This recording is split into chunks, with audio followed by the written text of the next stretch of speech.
A wealthy businessman mocked his Latina waitress, betting she couldn't speak proper Spanish, for $10,000. His friends laughed as he humiliated her, thinking she was just an uneducated immigrant. What she said next in perfect Spanish made him turn pale and changed everything. The Friday evening crowd filled the Plaza Steakhouse with the usual mix of business dinners and celebration meals. Expensive wine flowing, while deal-makers toasted success and tourists celebrated special occasions. At table 12 sat Richard Vanderbilt and his business associates, wealthy men in their 50s, whose laughter carried across the dining room with the volume of people who'd never been told to quiet down, who assumed their money bought them the right to dominate any space they occupied. Their server for the evening was Carmen Rodriguez, a quiet 26-year-old woman working her way through graduate school, her professional demeanor masking exhaustion from double shifts and the constant indignity of serving people who treated her as invisible or worse.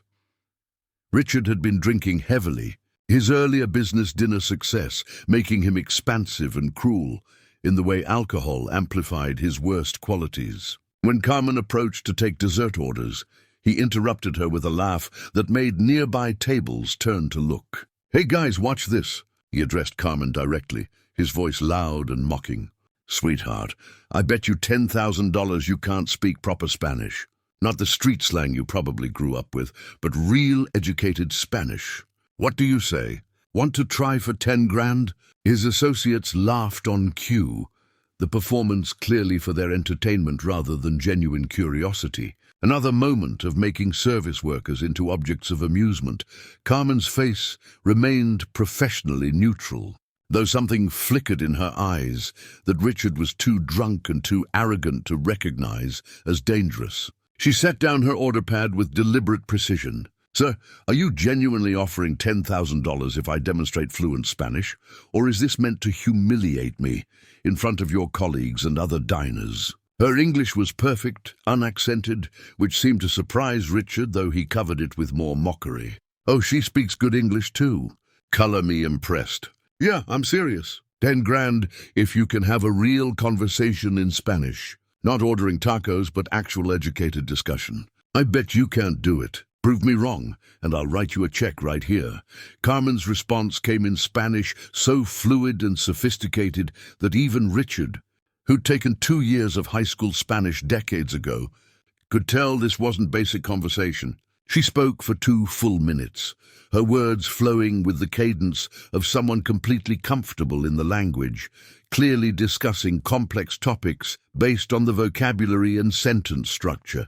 When she finished, she switched back to English, her voice still professional but carrying steel underneath. "I just explained in Spanish that I'm a doctoral candidate in Latin American literature at Stanford University. My dissertation focuses on the evolution of magical realism in contemporary Spanish language fiction. I'm fluent in Spanish, Portuguese, and Italian, with reading knowledge of French and Catalan.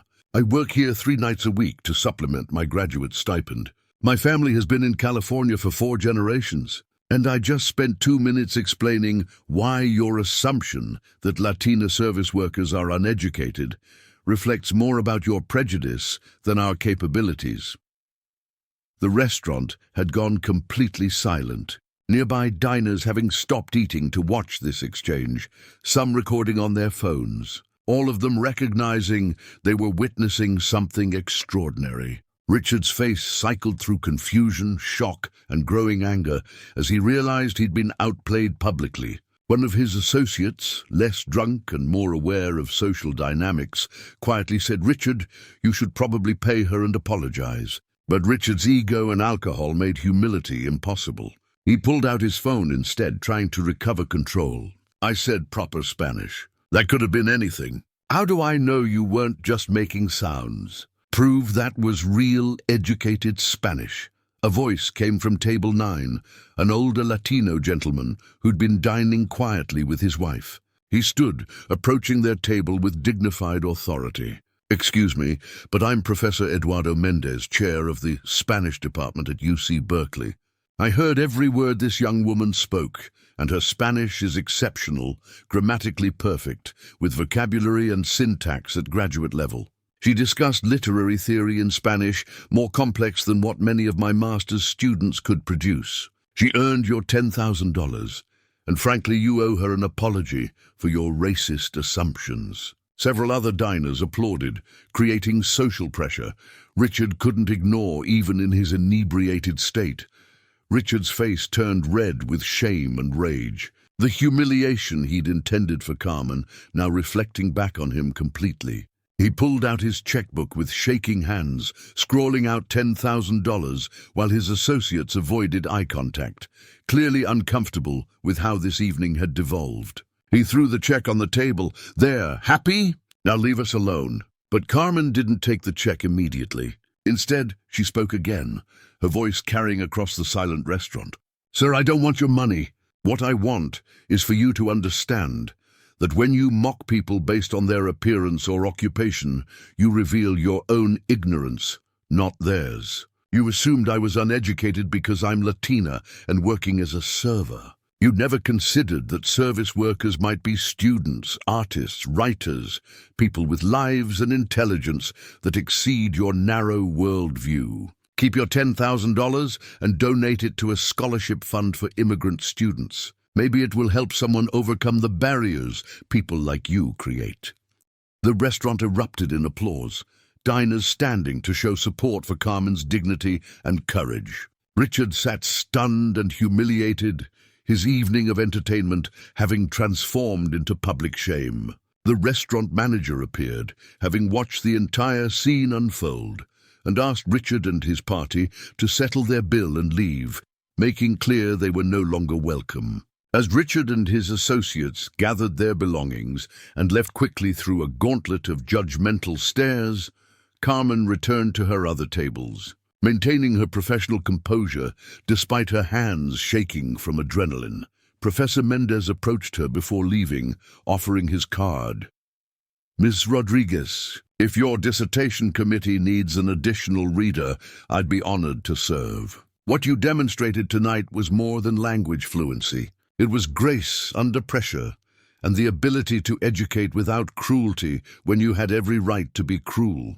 Those are qualities we need more of in academia. Carmen thanked him, genuinely moved, and tucked his card in her apron pocket where Richard's uncashed check still sat, a symbol of a battle won not with money, but with dignity and truth. The video recorded by diners went viral within hours. Richard Vanderbilt identified, and his company's social media flooded with criticism.